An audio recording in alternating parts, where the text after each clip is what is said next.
Hi, everybody. This is Jack Hurley, the Superintendent of Schools, and here for a late April into May edition of Word from the Superintendent.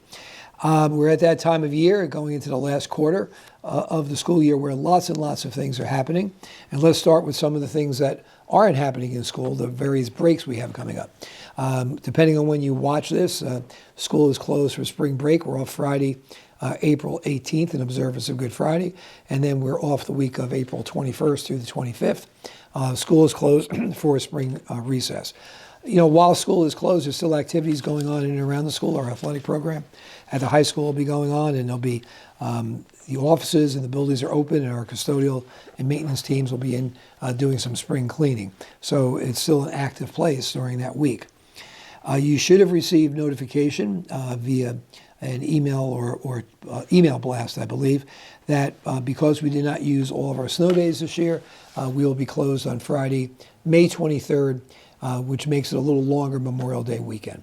So Friday, May 23rd, schools will be closed. And then another change from the original calendar that we made about midway through the year is that students will have off on June 10th.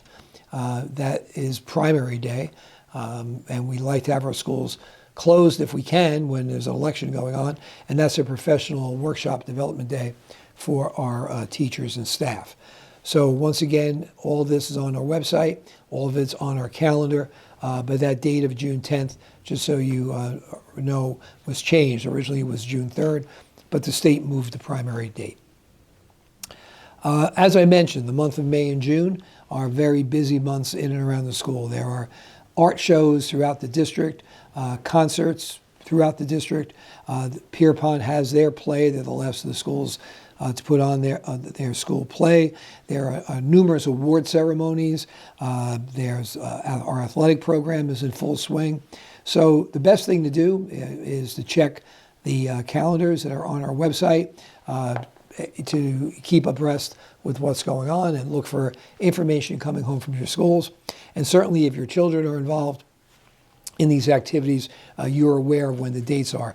But I will say to those of you who may be watching this whose kids are not involved in the activities, or maybe you're someone who's just coming on the website and don't have children in the school anymore, our concerts, our plays, our artwork, our athletic program, all of it is first rate. So if you get a chance to come and check it out, please come and do so.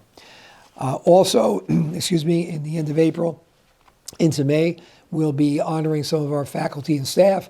Every year the county sponsors a Teacher of the Year ceremony and a luncheon, and we'll be selecting teachers for that shortly.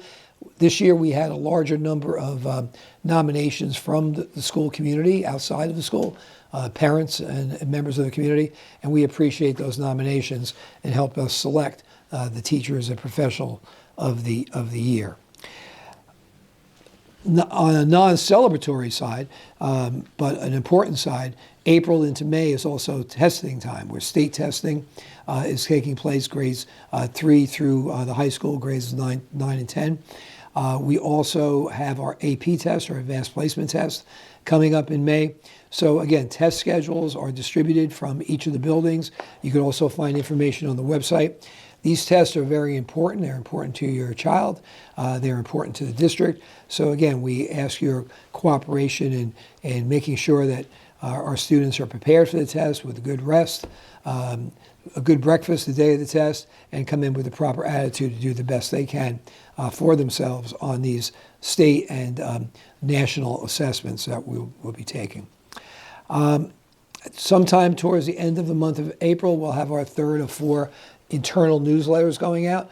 I think they do provide a lot of information and a glimpse of what's going on throughout the district. And again, we encourage you to be looking for that and to read it when it comes out. And most importantly, as we enter into the final quarter of the year, is I want to see us all keep working together for a strong quarter. I think this has been one of the most complete, successful type of years we've had. We have had excellent results from our students, our faculty, and our staff in the classroom, on the stage, in the community, on the athletic fields. It has really been an outstanding year. Our kids have accomplished so much this year, and we still have a quarter to go. I know when the spring gets here, we start looking ahead and thinking about the closure. But we have a way to go before we do that. So let's make sure we go through April, May, and into June with the same vigor and the same energy and enthusiasm that we've had all year, so we can finish this year as strong as we started it and have gone through it. Until next time, this is Jack Hurley, the Superintendent of Schools. Enjoy the break and enjoy the coming of spring. Talk to you soon.